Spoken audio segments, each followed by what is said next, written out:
Saudara, di bulan Februari, pemerintah akan menggelontorkan program perlindungan sosial 2024, mulai dari bantuan langsung tunai atau BLT hingga bantuan beras. Pemerintah menetapkan anggaran bansos atau perlindungan sosial 2024 496,8 triliun rupiah.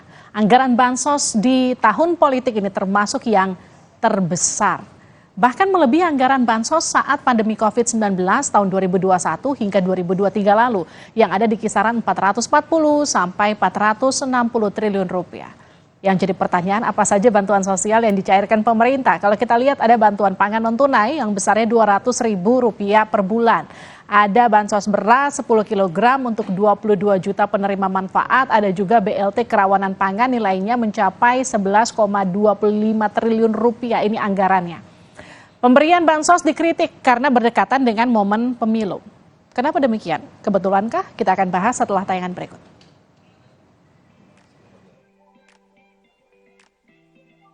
Di bulan Februari ini, Presiden Jokowi akan mencairkan bantuan langsung tunai mitigasi risiko pangan sebesar Rp200.000 per bulan pada 18,8 juta keluarga penerima manfaat. BLT baru ini akan dicairkan 3 bulan sekaligus, sehingga keluarga penerima manfaat akan menerima uang Rp600.000. Sebelumnya, sejak bulan Januari lalu, Presiden Jokowi juga telah membagikan bansos beras 10 kg kepada 22 juta keluarga penerima manfaat. Bansos beras ini akan diberikan hingga bulan Juni mendatang. Pencairan bansos jelang pemungutan suara pemilu 2024 banyak mendapat sorotan. Namun Presiden Jokowi membantah isu soal politisasi bansos. Misalnya bantuan pangan beras itu sudah sejak September. BLT itu karena ada El Nino, kemarau panjang. Sehingga juga ini untuk memperkuat daya beli masyarakat. Sehingga diperlukan memang. Saat ada pandangan bahwa itu dipolitisasi sama salah satu. Oh, udah dari dulu. Itu kan sudah dari September bantuan pangannya. Gimana? Iya. Dan itu semuanya sekali lagi itu kan sudah lewat mekanisme persetujuan di DPR APBN itu. Jadi jangan dipikir hanya keputusan kita sendiri, tidak seperti itu dalam mekanisme kenegaraan kita, kepemerintahan kita nggak seperti itu, semuanya kan. Pemerintah menetapkan anggaran bansos atau perlindungan sosial 2024 sebesar Rp496,8 triliun. Anggaran bansos di tahun politik 2024 ini termasuk yang terbesar. Bahkan melebihi anggaran bansos saat pandemi COVID-19 tahun 2021 hingga 2023 lalu. Di tahun politik ini, isu bansos dan BLT sering dibawa-bawa saat kampanye pemilu. Partai PAN yang mengusung Prabowo Gibran bahkan sempat menyebut bansos dan BLT merupakan bantuan dari Presiden Jokowi. Yang kasih bansos sama BLT siapa? Yang suka sama Jokowi angkat tangan. Loh, Pak Jokowi itu PAN itu Pak Jokowi. Makanya kita dukung Gibran. Cocok? Calon Wakil Presiden nomor urut 1 Muhaimin Iskandar meminta jangan ada pihak yang mempolitisasi bansos. Muhaimin menegaskan bansos adalah kebijakan negara, tidak boleh diklaim presiden atau pasangan calon peserta Pilpres. Tolong semua rakyat paham bahwa yang dibagikan oleh presiden maupun pemerintah itu uang APBN yang diketok oleh DPR.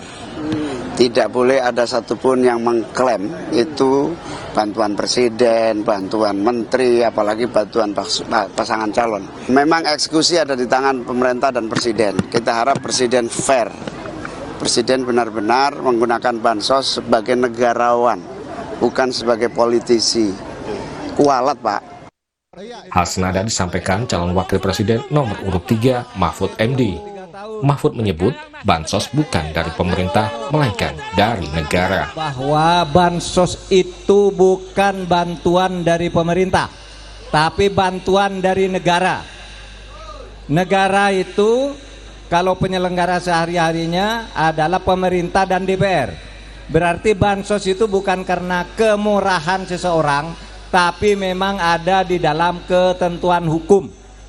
Tidak boleh itu dianggap bantuan dari seseorang yang berakibat bahwa itu dianggap sedekah. Itu kewajiban konstitusi pasal 34 ayat 1 yang Menteri Keuangan Sri Mulyani juga mengingatkan masyarakat, khususnya penerima bansos, harus tahu dari mana uang bansos yang ia terima. Kemudian masyarakat juga akan ikut, tentu dalam hal ini mengawasi, ikut memiliki, karena mereka kalau yang mampu membayar pajak, dan tentu mereka ingin tahu uang pajaknya untuk apa. Sedangkan yang tidak mampu mendapat bantuan dari pemerintah dan mereka harus tahu uangnya dari mana. Selain bansos beras 10 kg dan BLT mitigasi risiko pangan, pemerintah juga akan melanjutkan berbagai bansos lainnya, seperti bansos program Keluarga Harapan dan bantuan pangan non-tunai. Tim Liputan, Kompas TV.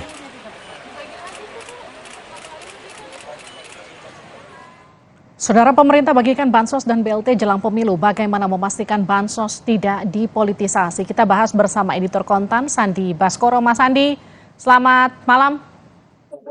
Selamat malam, Mbak Livi. Kedengaran suara saya, Mbak? Terdengar. Ada juga tenaga ahli utama KSP, Abraham Wirotomo. Pak Abraham, selamat malam. Selamat malam, Mbak Livi, Pak Sandi, Pak Asfi, selamat malam. Dan juga sejarawan Pak Asfi Warman Adam. Pak Asfi, selamat malam, Pak. Selamat malam, Mbak Livi. Oke, saya ke Mas Sandi terlebih dahulu ya. Mas Sandi, kalau kita lihat bansos dan BLT dicairkan jelang pemilu, gimana Mas Sandi ngelihat hal ini? Baik, Mbak, terima kasih. Jadi menurut catatan kami, yang pertama bahwa di tahun 2024 ini, anggaran bansos atau perlinsos itu termasuk yang terbesar ya, bahkan sepanjang sejarah. Kalau kita cek, kita lihat bahwa di 2020 memang pemerintah menggelontorkan juga anggaran perlinsos cukup besar. Tapi itu perlu diingat bahwa di dalam anggaran perlinsos itu terdapat juga anggaran pemulihan ekonomi nasional. Itu pertama. Yang berikutnya adalah ini ada kecenderungan tren mengenai kenaikan anggaran perlinsos itu mendekati menjelang pemilu ya. Ini pun terjadi sebenarnya ketika 2019. Itu juga trennya juga sama, yang kami amati demikian. Sementara memang di zaman Presiden SBY itu pun sama, tapi memang nilainya itu lebih rendah ya. Itu kalau nggak salah di bawah 100 triliun. Nah, kalau kita amati sekarang, yang menurut kami itu ada keresahan publik di mana timing dari penyaluran anggaran bansos ini memang dirasa dimanfaatkan oleh pihak-pihak tertentu memang untuk kepentingan elektoral. Demikian, Mbak, yang kami memang amati ya. Kalau dikatakan gini, dikhawatirkan bansos yang dibagikan jelang pemilu ini kemudian dipolitisasi. Gimana menurut pengamatan Anda? Ya, selama ini kan memang Pak Jokowi secara tidak langsung atau secara tidak eksplisit menunjukkan keberpihakannya kepada salah satu paslon. Namun dari sisi simbol dan juga kunjungan-kunjungan kerja selama ini kan menunjukkan bahwa memang Pak Jokowi ini cenderung dekat dengan salah satu paslon, katakanlah Pak Prabowo. Ditunjukkan dengan misalkan makan bakso bersama. Kemudian Pak Jokowi juga beberapa kali memberikan secara simbolis memberikan bantuan bansos beras ya. Mestinya kan kita sadari juga, maksudnya ini juga bagian dari pendidikan politik kepada masyarakat. Seharusnya itu bansos itu kan seperti kita ketahui memang ini anggaran negara yang dikeluarkan oleh sebenarnya adalah salah satunya adalah pembayar pajak masyarakat Indonesia. Jadi memang bukan bantuan pemerintah. Jadi memang tidak bisa diklaim itu sebagai bantuan dari pihak-pihak tertentu saja. Seperti itu sih, Mbak. Baik, Pak Abraham, kalau tadi sempat mendengar pernyataan dari Pak Zulhas sebelum kita berbincang mengenai kemudian pengarahan kurang lebih bansos itu dari siapa, harus berterima kasih ke siapa. Istana sudah pernah mendengar itu, Pak Abraham, dan apa respon Istana soal itu? Bukan ranah kami ya, Mbak, mengomentari terkait dengan campaign itu bukan ranah kami. Ranah kami adalah bagaimana secara teknokratik kita mengawal program-program yang bermanfaat kepada masyarakat yang pada hal ini adalah bantuan sosial. Betul. sesuai dengan tujuannya, yakni bagaimana kita bisa meringankan beban masyarakat, Mbak Livi. Betul. Itu, Ya, tapi kemudian ketika apa yang dilakukan oleh pemerintah, dilakukan negara oleh pemerintah, kemudian dianggap oleh menterinya ini adalah bentuk yang justru dilakukan langsung oleh presiden. Bagaimana Istana menjawab itu?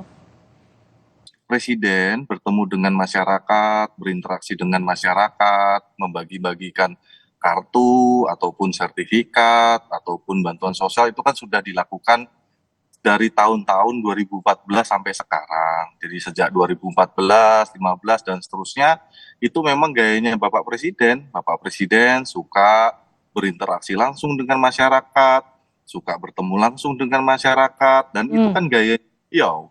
Yang berbeda itu kan persepsinya saja. Sekarang ini ada pengamatan-pengamatan yang berbeda. Tapi kalau gaya dan stylenya Pak Presiden itu dari dulu sama saja, Mbak. Oke, tapi kalau dikatakan gini, pembagian bansos jelang pemilu rawan ditunggangi kepentingan politik, apa respon Istana? Oleh karena itu, perlu pentingnya dua hal. Pertama itu transparansi, kedua pengawasan.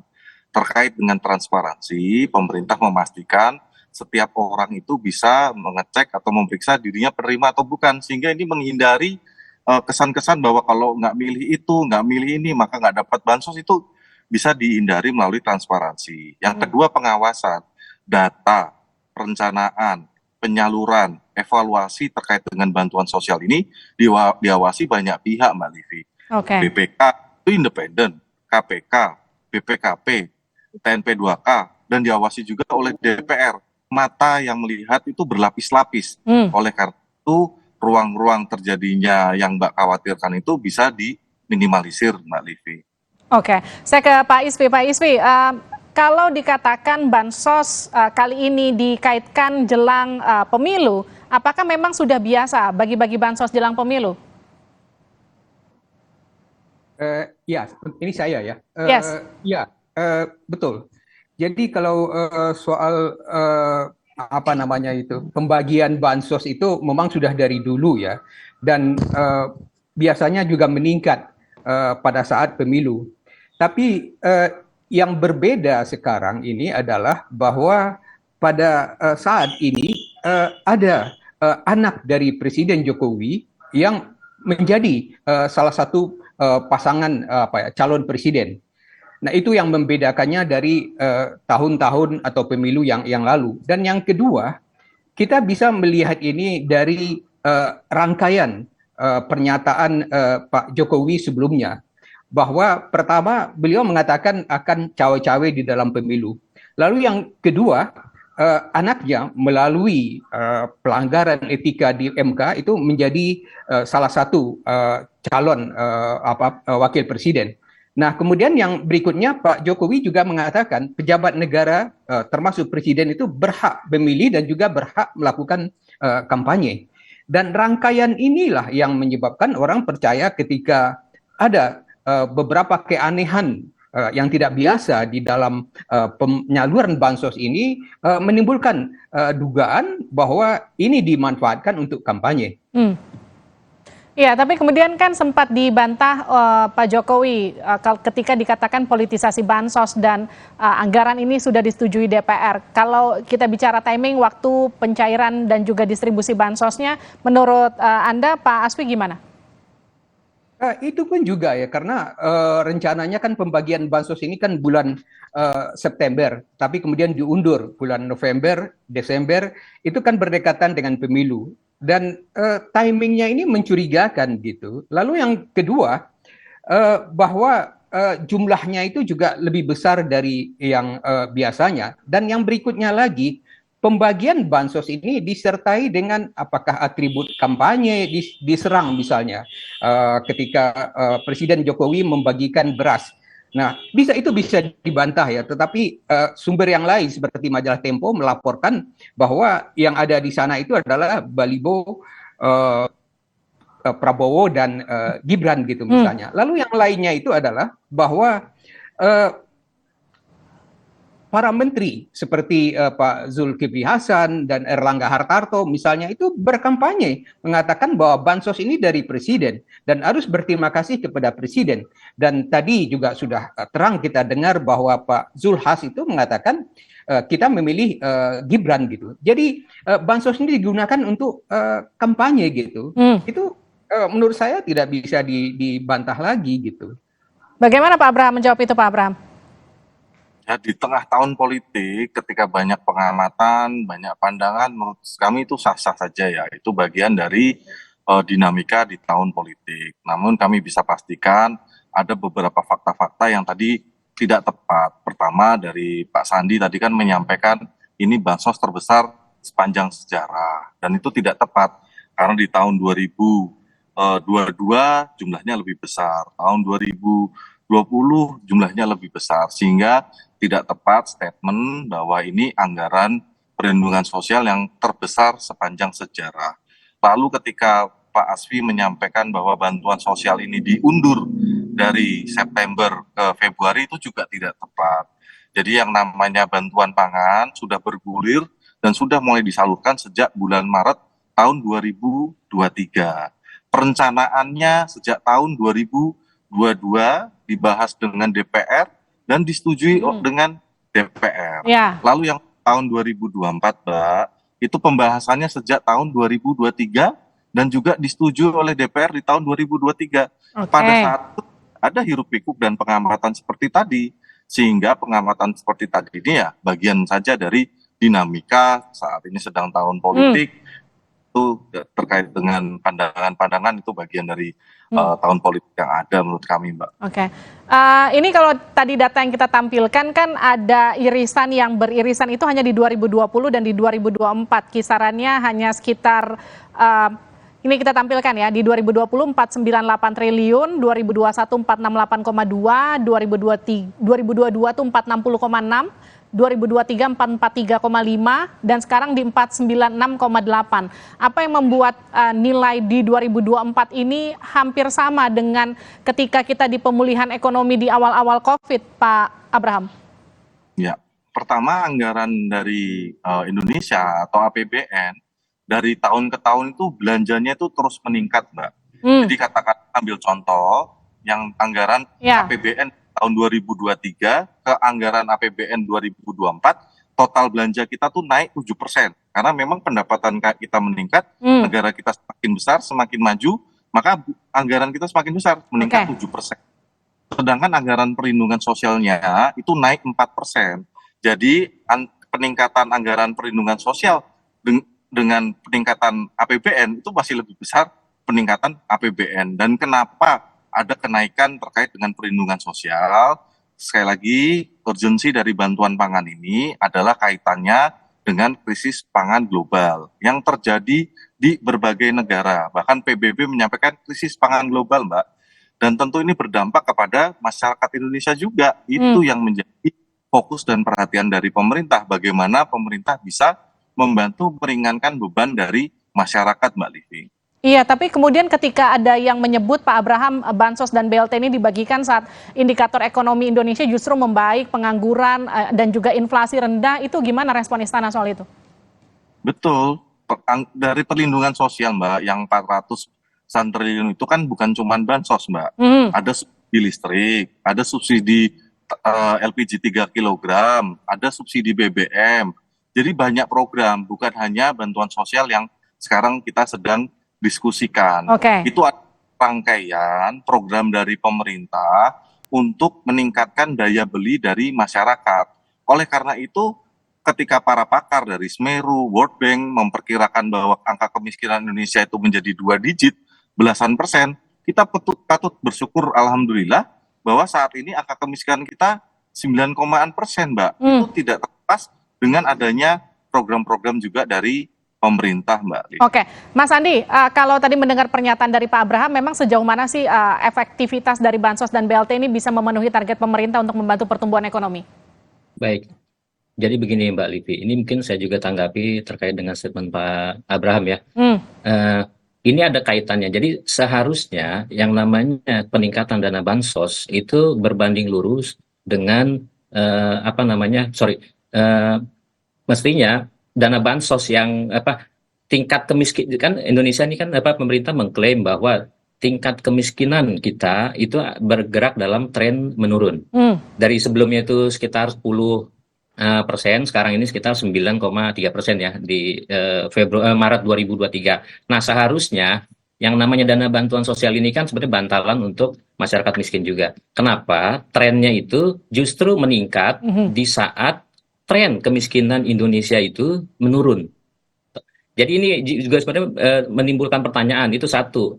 Nanti kalau kita bedah lagi ke data-data penerima bansos, nah ini yang perlu ditelusuri juga, mungkin termasuk ke lembaga pengawas, bahkan mungkin sampai lembaga penegak hukum. Jangan sampai nanti justru dana bantuan sosial ini tidak tersalurkan ke masyarakat yang memang tepat. Kita prinsipnya tidak tidak menolak dengan bansos, itu bagus. Cuma emang harus tepat sasaran juga, dan tadi lagi-lagi pemerintah tidak bisa mengabaikan keresahan publik bahwa timingnya ini tidak tepat pada saat pemilu. Jadi ini sekedar timingnya yang tidak tepat atau jumlahnya yang kemudian semakin membuat publik jadi bertanya-tanya kenapa jumlahnya membesar, kenapa timingnya jelang pemilu, begitu? Ya, kombinasi, Mbak. Tadi antara timing dengan juga tadi tren. Kita kan tadi tren kemiskinan menurun, tapi sementara dana bansos malah naik. Ini kan juga publik bertanya, ini sebenarnya yang bertambah ini apa gitu loh? Apakah ini tepat sasaran atau memang malah tidak tepat sasaran? Ini yang harus dibuktikan sama pemerintah. Nah, ini Seperti kemudian itu, juga harus diawasi bersama juga oleh masyarakat. betul.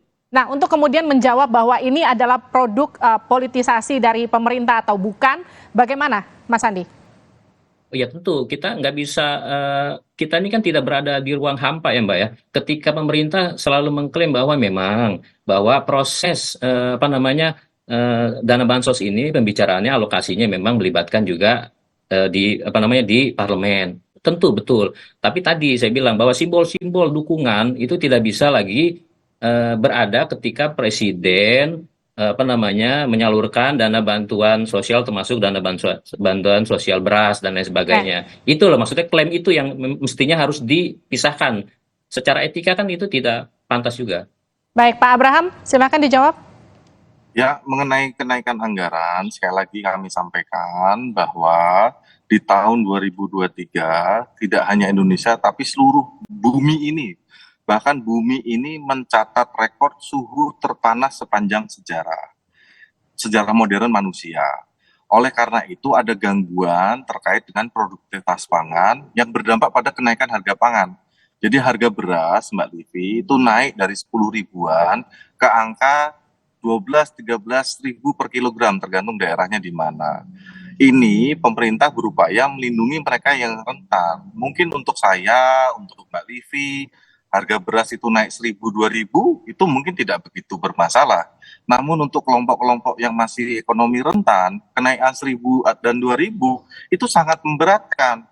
Oleh karena itu pemerintah memberikan tadi program bantuan pangan yang berupa beras, lalu bantuan langsung tunai yang sudah dimulai sejak tahun 2023 nih Mbak, secara timing Mbak. Timingnya itu bukan di 2024 Mbak. Program ini sudah dimulai sejak tahun 2023. Nah, ramenya memang baru ketika di 2024. Tapi kalau programnya sendiri sudah mulai dari tahun 2023, Mbak. Baik. Terima kasih Pak Abraham Wirotomo, terima kasih juga Pak Asfi Warman, terima kasih juga Mas Andi sudah bergabung di Sapa Indonesia Malam. Sehat-sehat selalu. Saudara, usai jeda di Sapa Indonesia Malam kita kembali dengan informasi selain soal etika. Mantan Menko Polhukam Mahfud MD mengungkap alasannya mundur dari kabinet Jokowi. Apa itu? Kita kembali usai jeda.